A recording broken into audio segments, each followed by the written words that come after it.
আর কিছু দু একদিন পরে আমরা মাগফিরাতের মধ্যে চলে আসব, আবার আমরা পেয়ে যাব নাজাত। আল্লাহ যদি হায়াত রাখে তাহলে আমরা একের পর এক সমস্ত রোজাগুলো করব।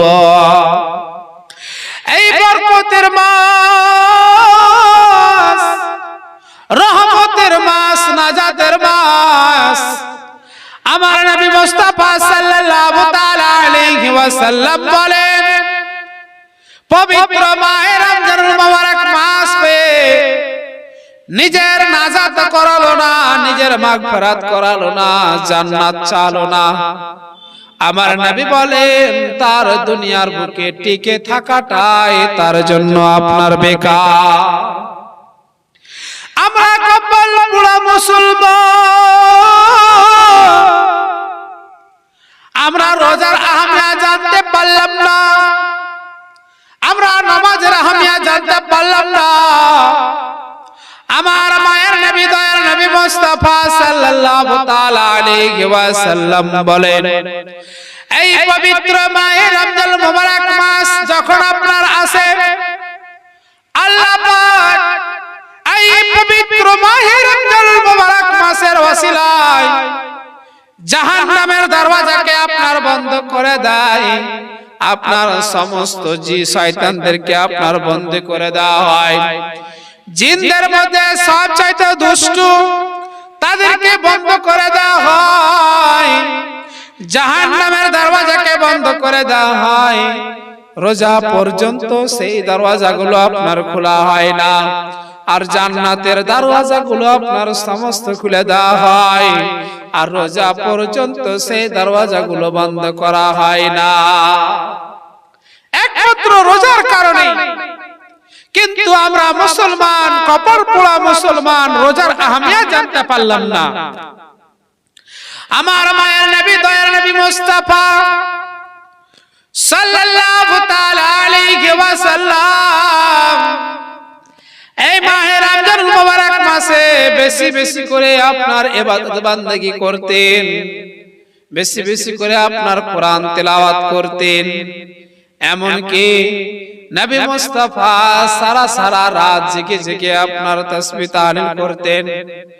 আমরা নবীর উম্মত হয়ে আমরা নবীর চরিত্রকে আমরা ফলো করে চলতে পারি না, আর আমরা বড় বড় বক্তব্য দিই, আমরা নিজেকে খুব বড় মনে করি।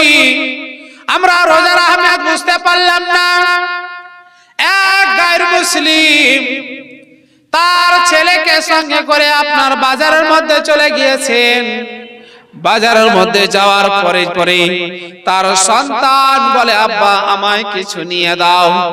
বাজারের মধ্যে গিয়ে গায়র মুসলিম, তো গায়র মুসলিম আপনার কিছু বাচ্চার হাতে দেওয়া মাত্রই সেই বাচ্চা সঙ্গে সঙ্গে আপনার খেতে আরম্ভ করেছেন। তার বাবা একটা থাপ্পড় তার গালের মধ্যে আপনার এঁকে দিয়েছেন। ছেলে বলল, বাবা তুমি আমাকে কেন মারলে? আমি কি অপরাধ করেছি? বাবা যেমন বলেছেন, আমি তোমার কি অপরাধ করেছি? সন্তান যেমন এই কথাটা বলেছেন, বাবা বলল, তোমাকে কি লজ্জা হয় না? আপনি তোমাকে কি লজ্জা হয় না? এই পবিত্র মাহে রমজানুল মুবারক মাস মুসলমানেরা রোজা অবস্থায় আছে, সিয়াম অবস্থায় আছে, আর তাদের সামনে তুমি প্রকাশ্যভাবে খাচ্ছ, তোমাকে কি লজ্জা হয় না? সেই বাচ্চা বলেছিল, আব্বা আমি একাই খাই না, তুমিও খাও। সেই সন্তানের বাবা বলেছিল, আমি খাই, তোমার মতো বেহায়া বেলজ্জা প্রকাশ্য খাই না। আমিও খাই, কিন্তু তোমার মতো আমি বেহায়া বেলজ্জা হয়ে প্রকাশ্য ভাবে খাই না। কিতাব লেখক লেখেন, এক বুজুর্গ স্বপ্ন দেখে সেই মুসলিম গায়র মুসলিম যখন আপনার মারা যায়, আল্লাহ পাক এই পবিত্র মাহে রমজান মুবারক মাসের ইহতিরাম করার কারণে, সম্মান করার কারণে আল্লাহ পাক তাকে হেদায়েত দিয়ে আল্লাহ তাকে তো জান্নাত নসিব করে দিয়েছে। এক মুসলিম রোজার যদি সম্মান করার কারণে আল্লাহ যদি তাকে জান্নাত দেয়, আমরা তো নবীর উম্মত, আমরা নবীর উম্মত, আমরা রোজা রাখি, আবার আমরা পরনিন্দা করি, গীবত করি। এই মুসলমান, আপনি আমি রোজার ইজ্জত করতে পারলাম না, রোজাকে আমরা মজবুত করতে পারলাম না। এই রোজা যে কি জিনিস আমরা বুঝতে পারলাম না। এই রোজার কাজা আল্লাহ পাক বলছেন আমি নিজে হয়ে যাব। হাসরের ময়দানে আল্লাহ পাক রোজাদার ব্যক্তিদের সঙ্গে সাক্ষাৎ করবে। আর কি চান? আর কি চান? আল্লাহ পাক রোজাদার ব্যক্তিদের সঙ্গে আল্লাহ নিজেই সাক্ষাৎ করবে। এটাই হচ্ছে রোজার জাযা। মুসলমান কপাল পোড়া, আমরা নামাজ, আমরা রোজার আহমেদ বুঝতে পারলাম না। আমরা রোজার বাহানা চালু করে দিলাম। পেটের ব্যথা, পায়ের ব্যথা, সুগারের সমস্যা, এই সমস্যা, ওই সমস্যা। মুসলমান যখন মারা যাবে তখন কি করবে? তখন তো তোমার কোনো বাহানা চলবে না, তখন তোমার কোনো অজুহাত চলবে না, তোমার সব কিছু এক এক করে হিসাব কিতাব করা হবে। তখন আপনি কি বলবেন? আমরা বাড়িতে সিসি ক্যামেরা লাগাই, দোকানে সিসি ক্যামেরা লাগাই।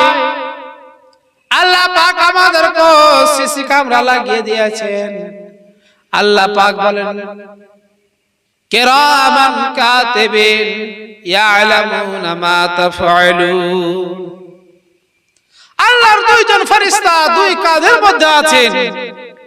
ইয়ালামুনা মা তাফআলুন, তারা সব জানতে পায়, দেখতে পায় আপনি কি করছেন, গোপনীয় কি কাজ করছেন। আমার আপনার সঙ্গে দুইজন যে ফেরেশতা আছে, সেই ফেরেশতারা আপনার আমার সব